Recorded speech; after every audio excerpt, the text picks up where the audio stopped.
కాదు కలియుగ కామంతకుడు అలియా శ్రీనివాస్ అని అయ్యండి. ప్లీజ్ నేను ఒక్కడ చెప్పదలుచుకుంటున్నా, మరీ చెప్తున్నా. అరే శ్రీనివాస్గా కొడక్క, నువ్వు దొరికితే మాత్రము కుక్కను కొట్టినట్టు కొడతా. నీకు అమ్మాయిలు పడరారా? నీకు అమ్మాయిలు ఏ విధంగా పడరా?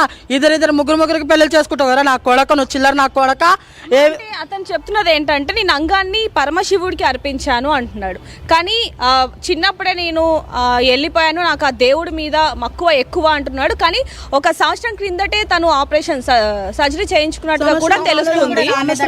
సమస్య కేవలము వాడు సర్జరీ దేని గురించి అయినా అంటే బై మిస్టేక్ విలేజ్లలో వెళ్ళి అమ్మాయిలను తీసుకొని వెళ్ళి శుద్ర పూజలు ఆ పూజలు ఈ పూజలు చేస్తుంటే ఎమిడెంట్గా ఊరు వాళ్ళు పట్టుకొని మన అంగలింగానికి కొట్టడం జరిగింది.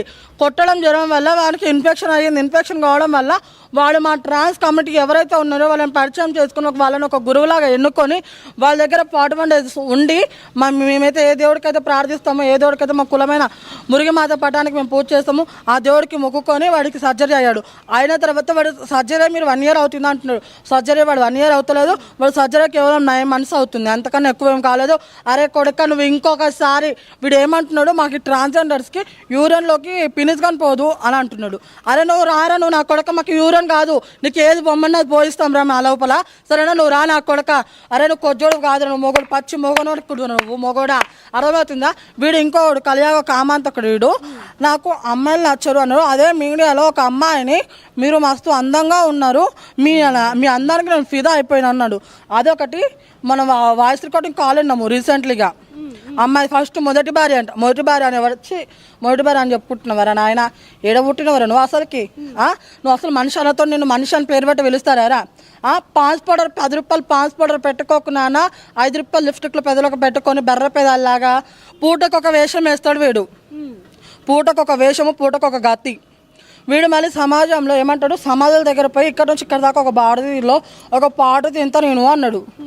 అరే నాన్న, అగోరా కాదు అలియా శ్రీనివాసు, నాతో పాటు నీతో పాటు నేను కానీ పక్కన వచ్చి కూర్చుంటా, చికెన్ ముక్కలు వండి కాల్చుకున్నాడు పెట్టుకొని నేను కానీ నీతో పాటు తింటా నాన్న, నీ పక్కన కూర్చొని రా నాన్న. నువ్వైతే ఒక్కసారి హైదరాబాద్ వచ్చి చూడు బిడ్డ. మాత్రాన మేము కూడా అగోరలేం కాదు కదా. ఇప్పుడు చికెన్ ముక్కలు ఎవరన్నా తింటారు, తిన్నంత మాత్రాన మేమైతే అగోరలేం కాదు కదా. వాడు ఏం చేస్తాడు, కేవలం బతుకు ఎలా బ్రతకాలో తెలియక ఈ బతుకు అన్నది వాడు ఎంచుకున్నాడు అంతే.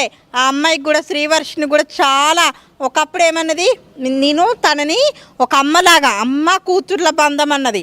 అది అమ్మ కూతుర్ల బంధం అని ఒక్కసారి అన్నది. ఇంకొకసారి కార్లు ఏమన్నది, ప్రపోజ్ చేసేటప్పుడు బావా ఆడు నీకు ఏ విధంగా బావైండో ఇంకే విధంగా అయిందో కానీ మాకే తెలీదు. వాడికి 6 అడుగులు ఏడుందమ్మా, అంగలవలేదు. 6 అడుగుల బుల్లెట్ ఏడుంది వాడికి. అసలు నల్ల బంగారం అంటావు, 6 అడుగుల బుల్లెట్ అంటావు. ఆ బుల్లెట్ లోనే తీసుకొని ఏం చేసుకుంటావు, చిప్ప రాసుకుంటే చిప్పకున్న పొట్టు రాతారు కానీ ఇక ఏం రాదు. అర్థమవుతుందా? ఇంకొకటి చెప్తున్నా చూడొచ్చు. ఇప్పుడు అతను ఏమంటున్నాడంటే నేను సనాతన ధర్మాన్ని కాపాడుతానంటూ కూడా ముందు నుంచి అంతా అనడం జరిగింది. ఇప్పుడేమో నేను ఒక ఆశ్రమం పెడతాను, శ్రీవర్షిని కలిసి జనాలని ఉద్ధరిస్తాము అంటూ, 2 పిల్లల్ని మేము దత్త తీసుకుంటామంటూ కూడా చెప్పడం జరిగింది. అయితే శ్రీవర్షిని వాళ్ళు అన్న మాటలకి మీరు చాలా వరకు బాధపడ్డారనే విషయం కూడా ఇందాక నాకు చెప్పడం జరిగింది. అసలు ఏ విషయాలమ్మా? ఏ విషయాలంటే ఒక మాట, మేము బాధపడ్డ విషయాలు కొన్ని ఉన్నాయండి. ఏమని, ఇప్పుడు శ్రీవర్షిని ఒక అమ్మాయి విషయంలో ఎవరైనా సరే బాధపడతారు. వాడొక అఘోర అన్నారు కొన్నిసార్లు. నేను అమ్మాయిని మీరు మంత్ ఉంటారా, నెల మంత్ ఉంటారంటే ఆయనకు మంత్ వస్తుంది, పశానానికి వెళ్ళి బూడిద పూసుకుంటే తగ్గిపోద్దని కొన్నిసార్లు అన్నాడు. ఇంకొకసారి ఇక్కడ ముత్తెలమ్మ గుడి వాడు కొన్ని గుళ్ళు ఎంచుకున్నాడు. ఏమేమైతే గుళ్ళు ఉన్నాయో అన్ని గుళ్ళు ఎంచుకొని మెయిన్ గుండ్లు, ఎందుకంటే భక్తులు ఎక్కువ వచ్చే గుడిని వాడు ఎంచుకొని అక్కడికి వెళ్ళి వాడు టార్గెట్ చేసిండు. ఇంకొక మాట ఏంటంటే వాడు ముత్తెలమ్మ గుడిని కూడా కట్టిస్తా అన్నాడు.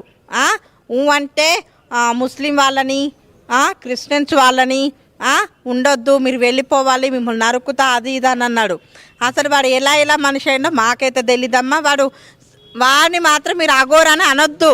అఘోరని ఎలా అంటారు, వాడు ఒక మొగోడు, పచ్చి మొగోడు, అర్థమవుతుందా? ఒక అమ్మాయిని పెళ్లి చేసుకున్నవాడు అఘోరాలు అంటే ఏంటండి, వాళ్ళు దినము వాళ్ళ శరీరం పైన కొన్ని ఫీలింగ్స్ అని చచ్చిపోతాయి. వాళ్ళ శరీరం పైన వాళ్ళకి ఆశ ఉండదు. కానీ వీడేం చేస్తున్నాడు, అమ్మాయిలను పెళ్లి చేసుకొని అమ్మాయికి గిఫ్ట్స్ ఇచ్చి అవి చేసి ఇవి చేసి చాలా వరకు వాడైతే అఘోర కాదు, కేవలం వాడు ఒక మొగోడు. ఒక చిన్న ప్రశ్న, ప్రతి ఒక్కరికి కూడా ఈ ప్రశ్న అనేది వస్తుంది. ఎందుకంటే ఒక మహిళ అబ్బాయిగా మారినా లేకపోతే ఒక అబ్బాయి